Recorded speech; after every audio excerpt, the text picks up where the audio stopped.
Okay, this topic is, I would say, easier because compared to other Abhidhamma class, some are very boring with many numbers. Because why we want to study Abhidhamma and why do we want to contemplate in daily life? That's important because Abhidhamma give us lots of facts and information. Okay, now you can see in the introduction, which actually this book is written by me and other student. Actually, it's from a Dhamma talk by Sayadaw Dr. Nandamala Biwangsa. He is one of the very famous still living monk in Myanmar. So if you go to Myanmar or you ask any of the Burmese people, they will definitely know him. Okay, because it's so famous that he's considered as that's why his name is Sayadoji. Sometimes we call him Sayadoji. Okay. So he's very famous because last time when he gave Dhamma talk in Abhidhamma, he become known. And he was also the university, uh, the rector of my university last time. Okay. So you can find his talk on internet and so on. He is very learned. Okay. Now it's 1940. That means that he's about 80 plus. Okay. So he has uh 10, including him, 10 siblings. Most of them, about 9, all become monks and nuns. All right. Yeah. And then he also head of the Swejing Nikaya. So in Myanmar there are few groups, right? And then so on. He also start now. Okay, last time he was in open. He's a rector there for 14 years. A rector means the headmaster of my university there, and now he started his own university. It's called University of Wisdom Land in Lego Township. Okay, this is a newest one. Now, when we learn things, it's a shortcut. I would say it's a shortcut. If you learn from very learned monk or even nun, you gain lots of benefits because they will be able to teach you how to process information. Okay. So he also teach Abhidhamma. He also teach Pali in the university. He also teach Vipassana. So his Dhamma talk is very enlightening in a way because there will be blending of many things like Vipassana, Abhidhamma, and Pali. Personally, because I like Pali a lot, so I think uh, learning from him is very enlightenment, very enlightening. And also another thing is many of Abhidhamma books are very difficult to read, very very difficult. For example, uh, this one I share with you all. This comprehensive manual Abhidhamma. Even though this is not really considered a text of Abhidhamma, not the, like we say, the one of the Abhidhamma text, but it's a summary made of a commentary. But this book will present lots of numbers and diagram, which a lot of people will see when you learn Abhidhamma.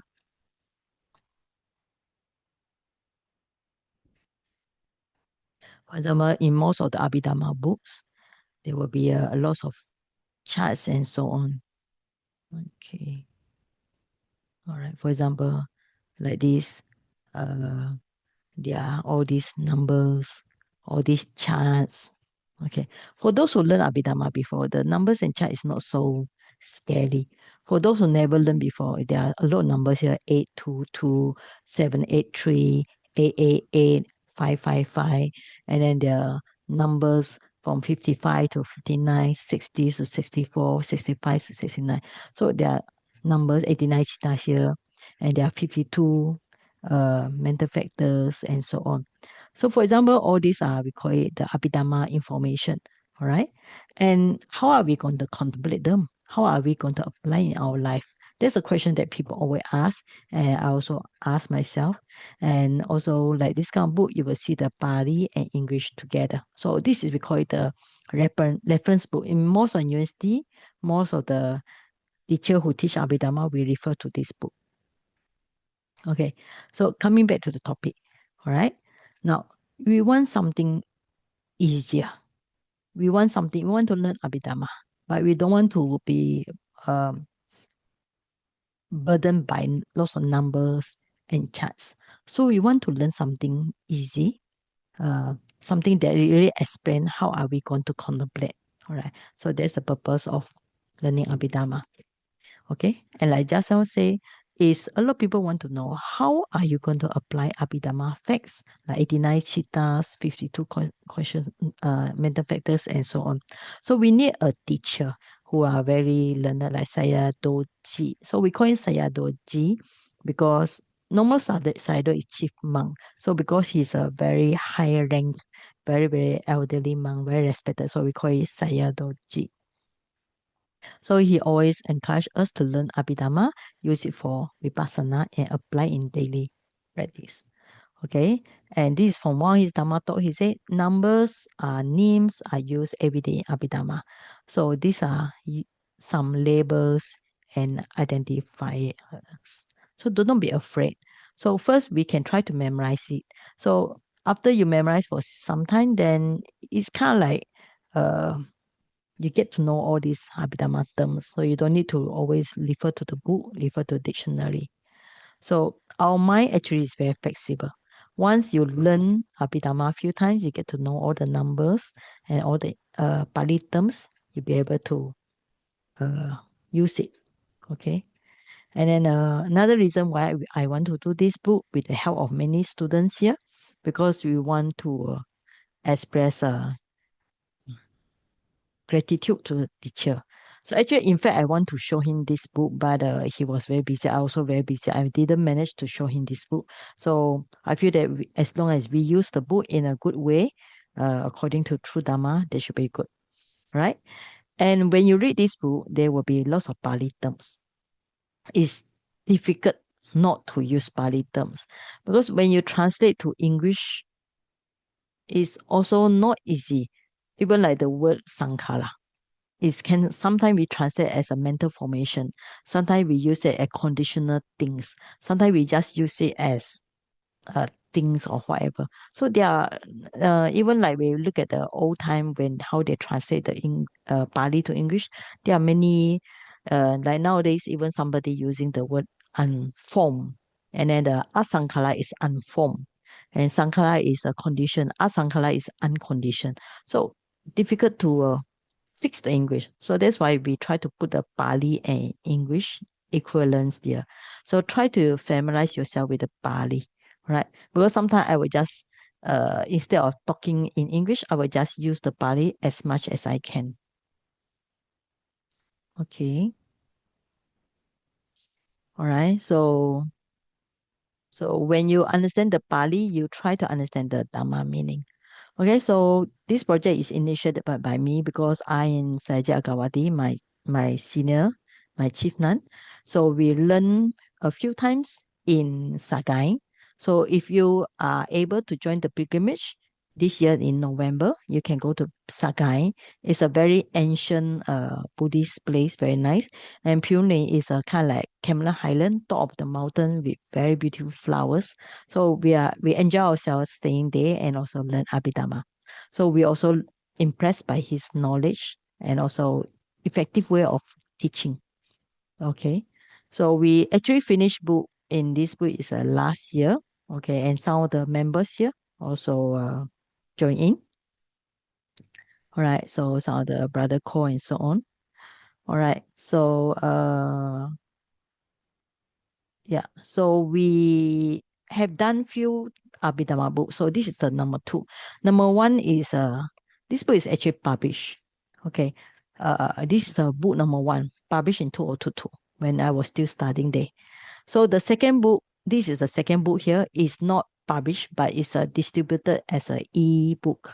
Because nowadays I think people prefer to read online and it's actually much more effective to share the Dhamma online, right? So this is some information about this book.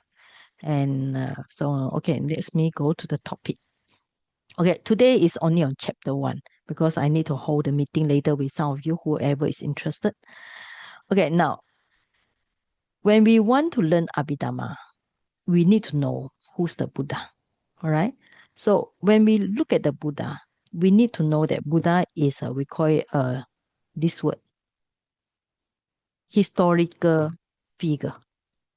Okay, this word is very important to show that he was somebody who really existed in the world about 2,600 years ago.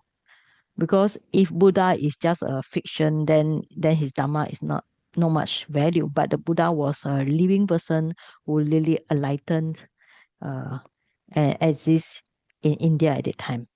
So this means that it's actually when we are studying the Buddha or Buddhist scripture, we need to also refer to archaeological evidence.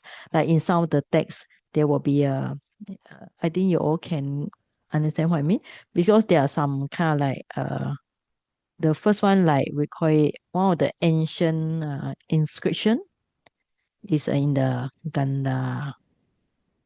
I think Gandhara. Okay, so all these are very old. You can find a lot of ancient inscription with some of the Buddhist texts and so on. Okay, right, and also yeah, okay. So it's in northern part, and in many inscription also in Myanmar, in Thailand, there are also some ola leaf inscription and so on. Some are written on a craft into the stone. Okay, so archaeological evidence is very strong because to support that the Buddhism really exists in India, in Sri Lanka, in Myanmar, in other, even in Malaysia, okay, Bujang Valley. Okay, now the Buddha taught the Dhamma, a Pali term, okay, he used specifically for his teaching. All right, now when we say the Dhamma means the teaching of the Buddha, so we just leave it untranslated. Now in Pali it's called Dhamma, Sanskrit is called Dharma. Compare Pali and Sanskrit. Now, Pali is actually we call it kind of like direct. Direct means whatever is supposed to be more easier to pronounce. Like Dharma, you have to curl the R. You have to make the R sound. You have to curl the tongue. Okay, Dharma. So compared to Pali, Dhamma. Dhamma is actually much more easy to pronounce. So Pali is actually a kind of direct, or a kind of language spoke by the people at the time.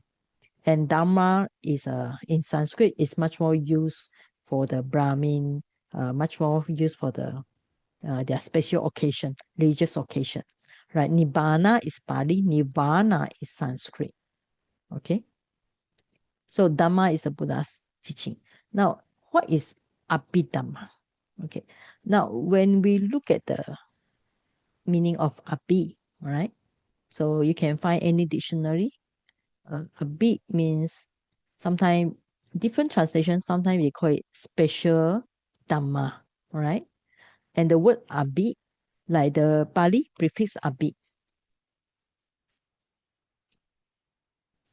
sometimes it has different meaning, right? Round, go about, and towards, against, and so on. Okay. So it's a prefix, but it has different meaning. So here in the compared to Dhamma, Dhamma is Buddha teaching, and Abhidhamma. So then what's the meaning of Abhi? Right? So the Buddha's teaching can be Dhamma, Abhidhamma. So Abhi means it's a prefix meaning. Prefix means something affixed to the beginning, so we call prefix. It means special, profound. So Abhidhamma means a special or deeper exploration of Dhamma.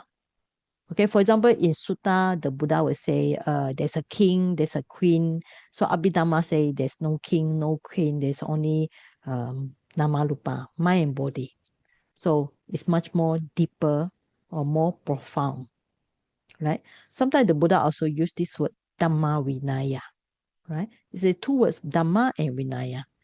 In a so this is also always mentioned. Like sometimes the Buddha say when he passed away, Ananda, because when Ananda asked what going to happen to Buddha teaching, when to the cloud or to the devotees of the Buddha when the Buddha passed away. Then Buddha say, you all refer to the Buddha, refer to the Dhamma Vinaya, okay, as a guidance. Now, so we have the word Dhamma and Vinaya. Now, here is the sayadaw, he like to give sentence in Pali. So, yo imasamin dhamma vinaye apamato vihasati pahaya jati jara jati saranam jati samsaram dukkha antam kali sati.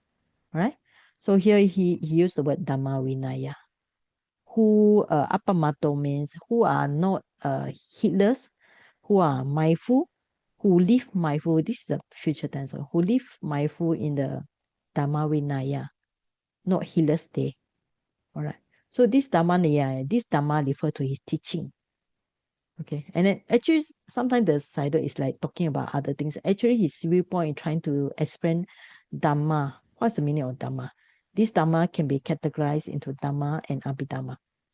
Okay. Now, for those taking certificate, I will focus more on abhidhamma. Maybe some of the numbers and so on. Also, maybe some important parts like this. Abhidhamma. What's the meaning of abhidhamma? These kind of things can be asked in the test. I don't call it exam. Exam is a big word.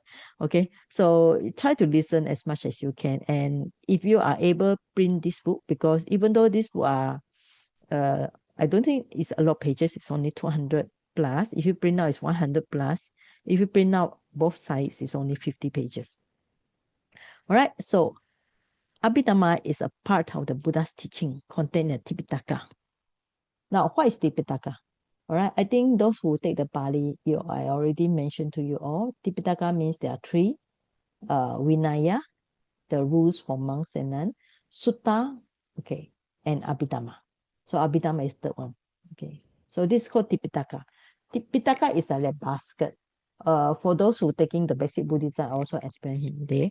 Now, Pitaka is basket because last time when they written the oral leaves, so they are put in basket like basket. So there's a meaning here.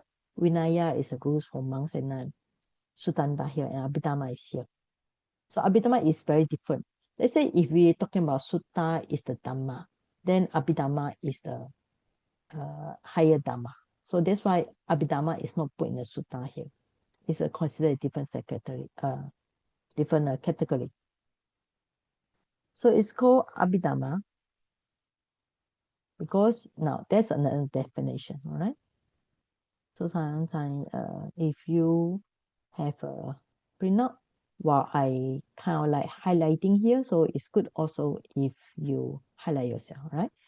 Abhidhamma means is explain Dhamma in detail and much more on analytical viewpoint, perspective. And that's another reason why you need to study Abhidhamma, because you really want to understand the meaning and realize the Dhamma. Okay, that's important. Because in some of the sutta, it mentioned like jhana. All right. So in many sutta, I mentioned jhana. But in Abhidhamma, it really say what is jhana. Okay, especially tell you the different types of jhana. And what is when somebody in jhana? What's the meaning of somebody in jhana? This means that what kind of chitta, what kind of consciousness will arise to that person while he was in first jhana, second jhana, third jhana, and fourth jhana, fifth jhana. All right, now, authorship of Abhidhamma. Okay, I think from this point, I will ask some of you to read because I can rest for a while. Okay, Kumar, can you read this one? Yes. The authorship of Abhidhamma. There is some debate around who precisely authored the Abhidhamma. The Theravada, the tradition attributes it to the Buddha, while some scholars believe it was later work. Both positions would be considered, though attributing or denying authorship is not important. It does not impact one's ability to learn from the teachings. After studying the Abhidhamma, you can decide for yourself whether it is the teachings of the Buddha or not. It depends on the individual. History is only history, not the knowledge of Dhamma. Okay. All right. So it's important here because a lot of people have they will say, oh, Abhidhamma. Some like you'll be surprised. In Myanmar, people study Abhidhamma in very clear. But in Thailand, they don't really study because they kind of like say it's not really Buddha's work. But if we study Abhidhamma ourselves, then we really understand whether it is belong to the Buddha's teaching or not. So that's why we have to study ourselves.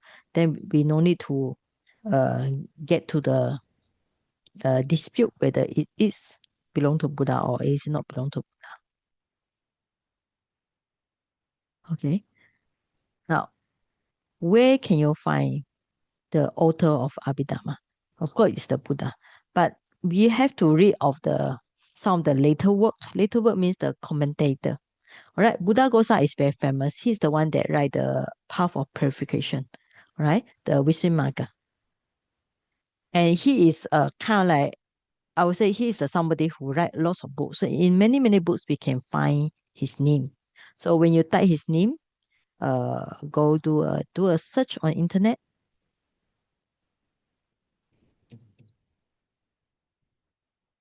Okay, you find many books are written by him. Okay, so yeah,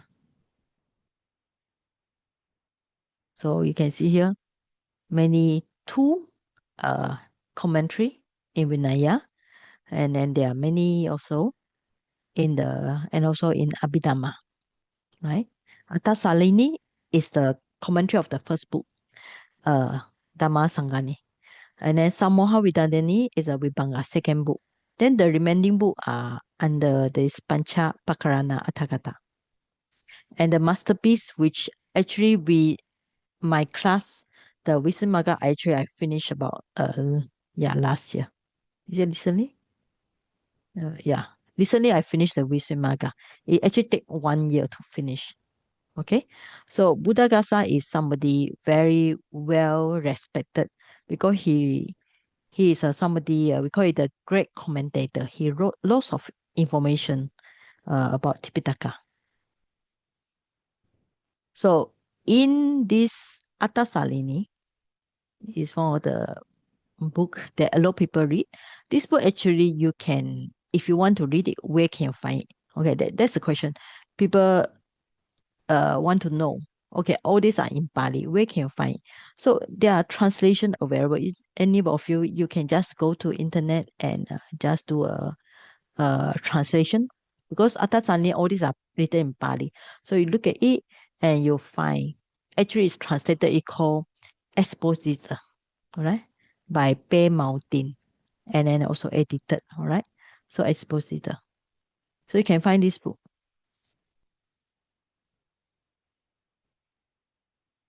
So this is now called the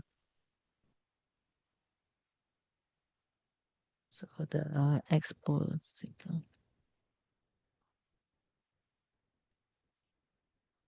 So in this book, he said that the Buddha first taught the Abhidhamma to deities. Okay, so actually, according to history or according to some of the later work, so the Buddha went to heaven. So he taught 3 months Abhidhamma to the deities. Then he come back. He met the Venerable Saliputra. He shared the condensed version with the human disciple, with the Saliputra. Saliputra shared with his disciple. Why? Okay, because the reason is because the heaven in the heaven the deities be able to sit for 3 months, not sit, I don't think they say stand or listen to 3 months Abhidhamma because they have a very strong body and mental. So it's not possible for human to listen continuous for 3 months. Okay, so that's why in the human world it's only very brief only. Okay, now what is commentary? Now the here at this point, the Sayadaw, he tried to tell us the importance of commentaries. Because in Theravada, now when we say Theravada, okay, now Thera is the word Thera is elder, Vada is teaching. So this means that we are following the teaching of the elder. And how do we know this? Because based on commentaries written in Pali. All right. Theravada actually all the commentaries are most of them written in Pali or some written in written in Sinhalese. Okay. But why we say most of them should be in Pali? Because Pali is the words of the Buddha. So commentaries are the tradition. I think somebody read better. Okay, so I can save my voice. Brother Lonshu, can you read? Yes.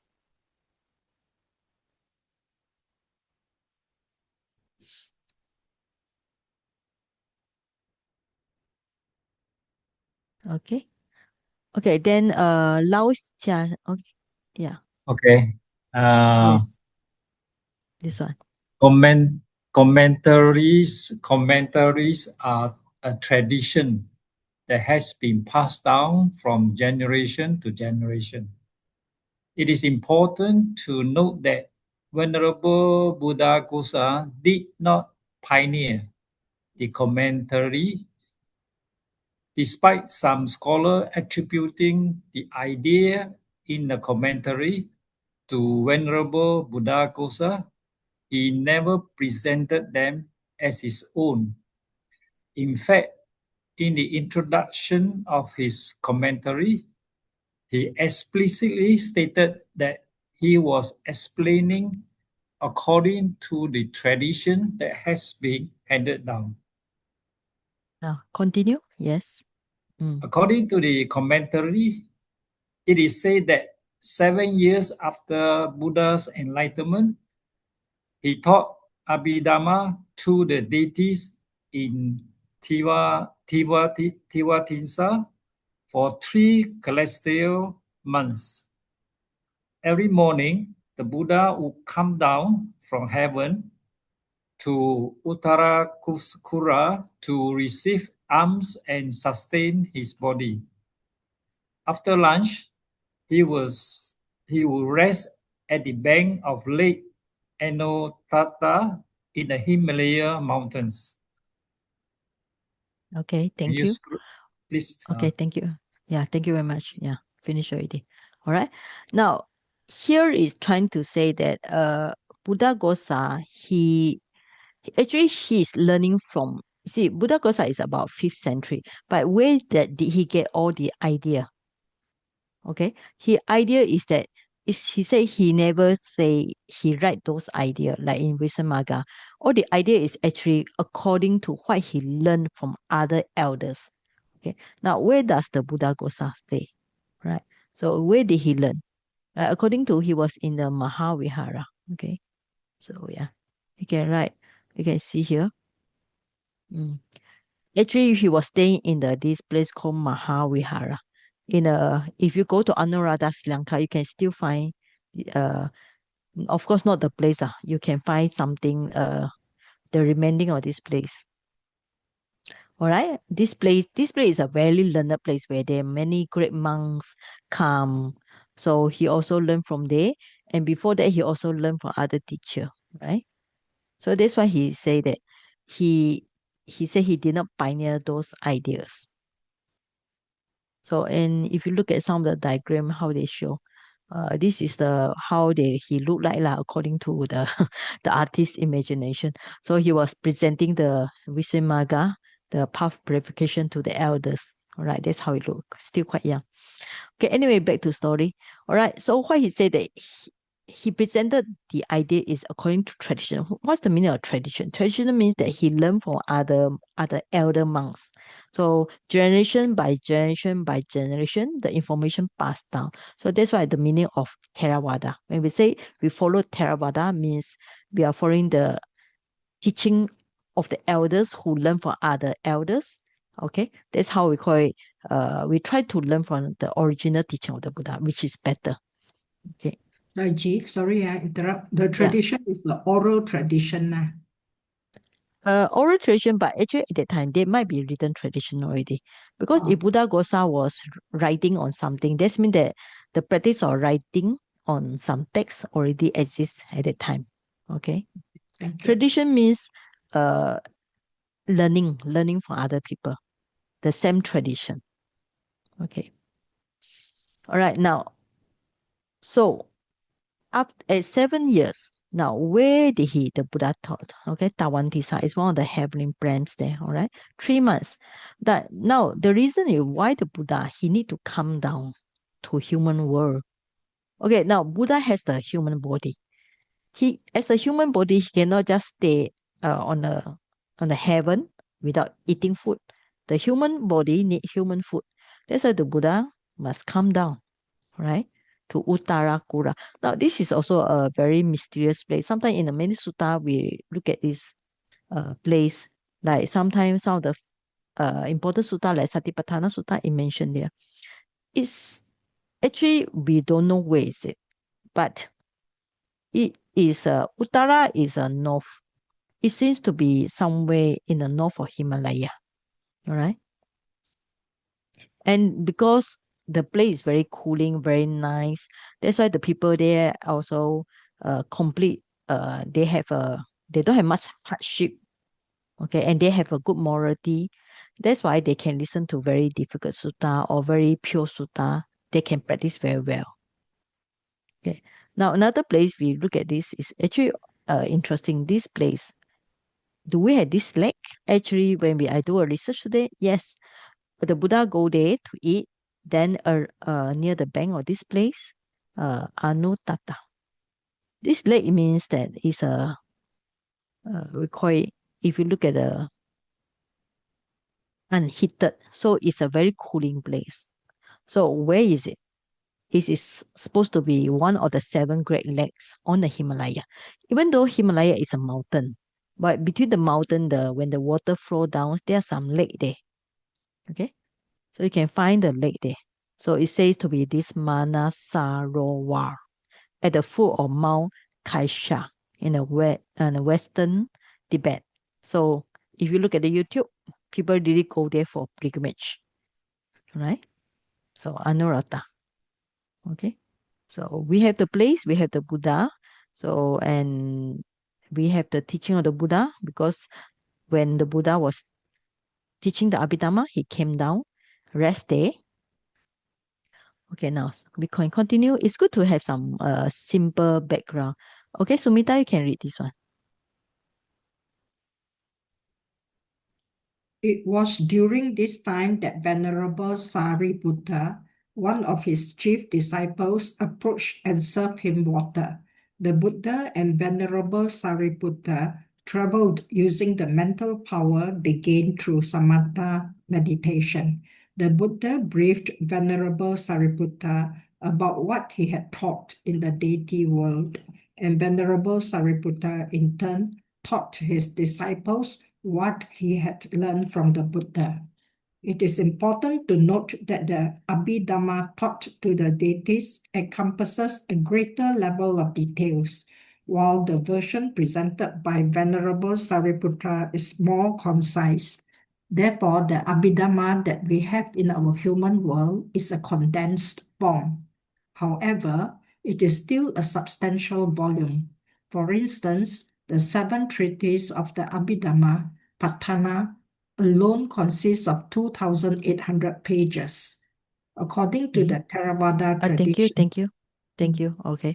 Oh, you pin down already, Sumita. Yeah. Okay. All right. Thank you.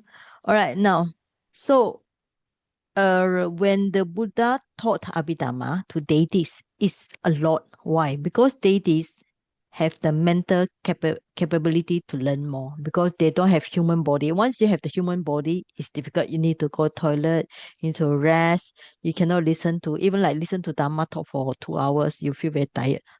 Imagine have to listen to Dhamma talk continuous for 3 months. It's impossible for human.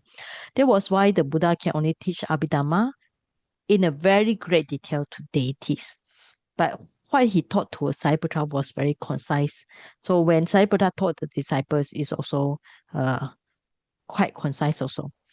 But compared to that, now this Patthana, according to Burmese, is 2,800. Now this Patthana, if people chant day and night. Now, like some of the place you learn, like in Subanjaya, they are chanting the 28 Buddhas. 28 Buddha is only A4 size. They chant continuous the same text for many, many rounds. But this Patthana, if you chant from beginning to end, it take you 7 days and 7 nights. 7 days and 7 nights to chant the whole thing. All right? So it's very huge. Okay, so we can just look at the Patthana here. So you can open any Pali software. So you can open this one from this is we call it the Tipitaka Pali Reader. All right. So you can download from Microsoft Store, and then you just click it. You can find the Vinaya Sutta and okay.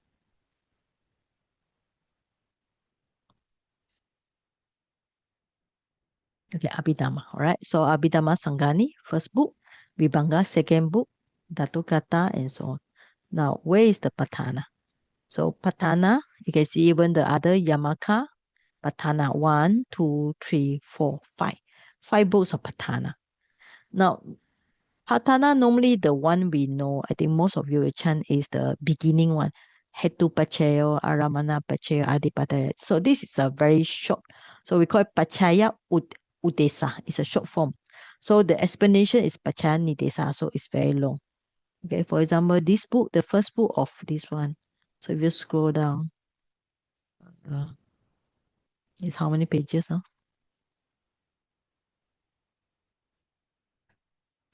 Okay, it's actually a lot. I think maybe I open this one better. Okay, for this one, I open this also Vinaya book, also 5 Patana book.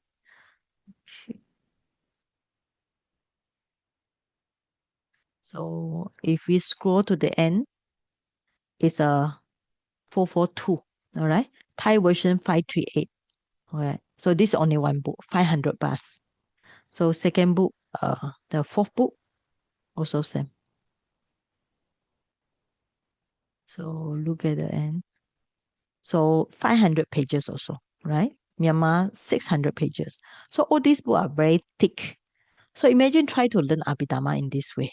You want to learn 500 pages of.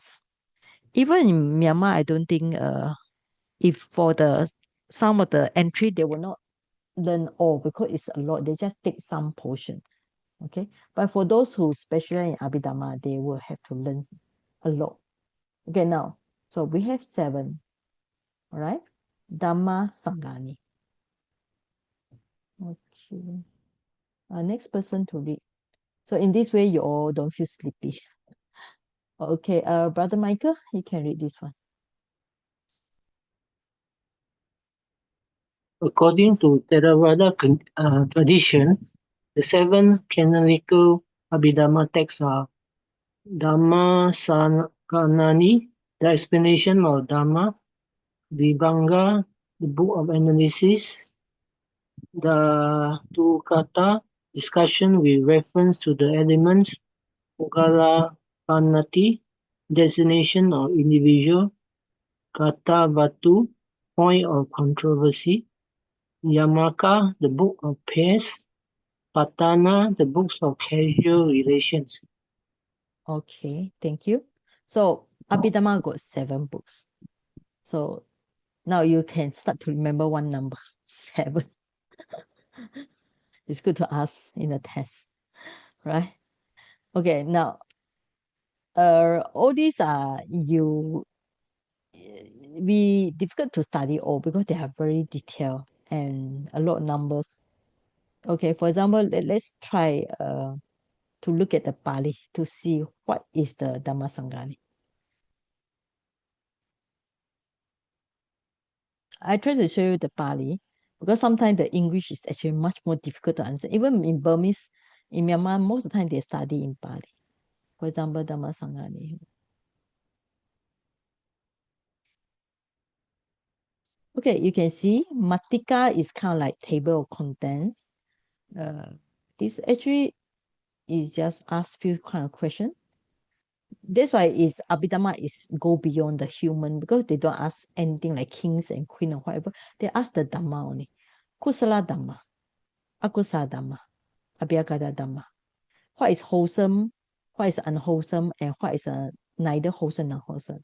Then there will be some Dhamma connected with Sukha Vedana, pleasant feeling, unpleasant feeling, and neutral feeling. Okay, so this is just an introduction. And let's look at the, let's see, all these are in Pali.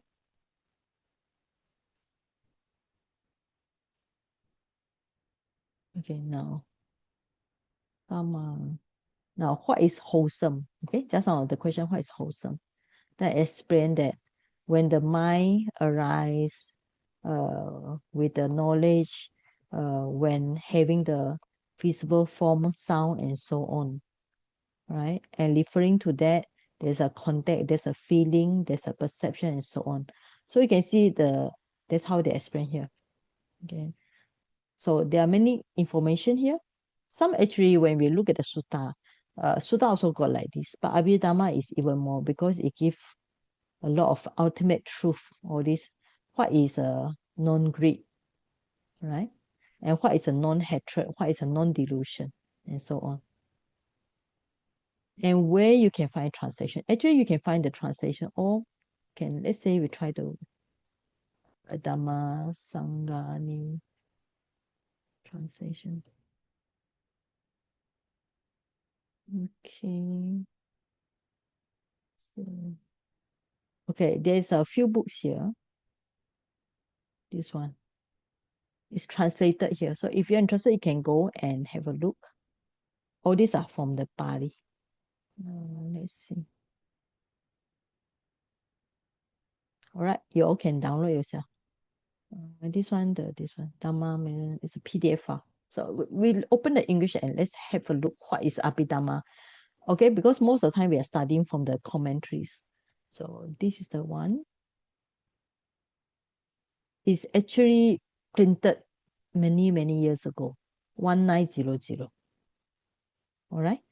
So Pali Text Society is a belong to a group of English translator, because when the English people they came to Sri Lanka, they get very interested in the Dhamma, so they start to translate. In fact, some of the beginners, beginning of the translator, they are actually, in fact, they are Christian, you know. So 1997. Okay, let's look at the translation of the Pali just now.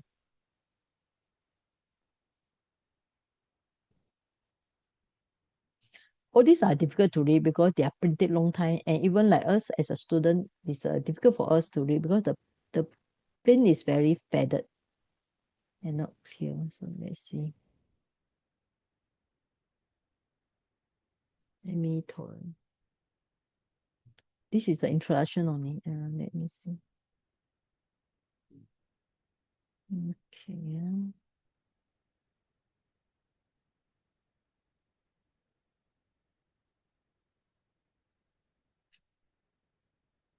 Okay.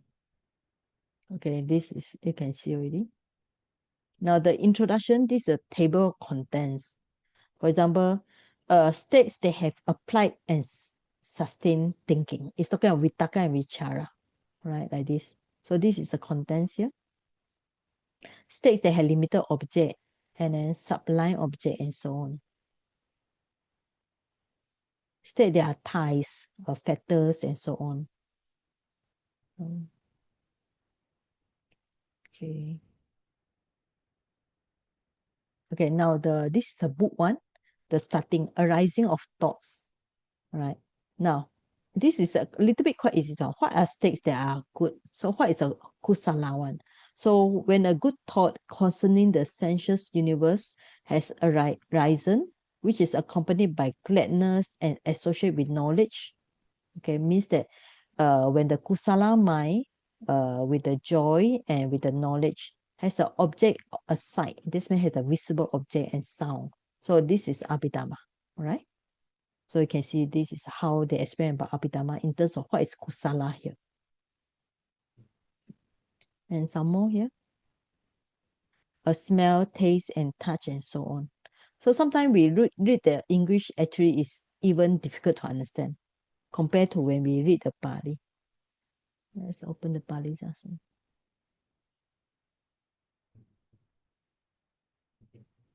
Okay, this is Pali, all right? When the arising of mind, what is wholesome, all right? When the wholesome chitta with the pleasant feeling connected with the knowledge and so on. So for those, when we learn the Pali, sometimes it's easier for us to read the Pali rather than read the English translation. But of course, with the English translation, it helps us to understand the Pali better. So this is the Abhidhamma. But for this course, we are not going to go through this because our course is just an introduction.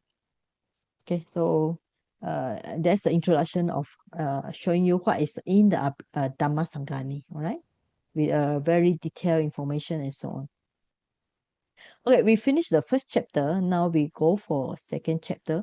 So we will finish at about 9:30. All right, so I think it's enough. Maybe I think now is good for me to break for a while.